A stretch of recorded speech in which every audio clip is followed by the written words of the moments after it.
আজকে মকরের জন্য পিঠে বানানো চলছে, তার মাঝেই ভাবলাম একটু চিকেন বানিয়ে নিই আমার আর আমার বরের জন্যে। তো প্রথমেই তেল গরম করে আলুটা ভেজে তুলে রেখে দিলাম।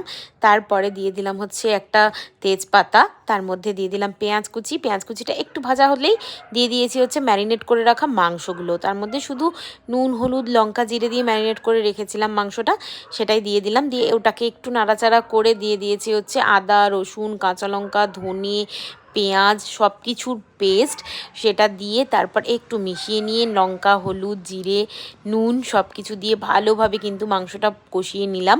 ঢাকা দিয়ে দিয়েই রান্না করেছি আমি। মাংসটায় না শুধুমাত্র একটু গরম জল ব্যবহার করেছি, আর কিচ্ছু দিইনি, মানে জল ছাড়াই বলতে পারো মাংসটা রান্না হয়েছে। ঢেকে ঢেকে রান্না করেছি। তারপরে আলুটা দিয়ে দিলাম, আলু দিয়ে মিশিয়ে আরও কিছুক্ষণ কিন্তু রান্না করেছি।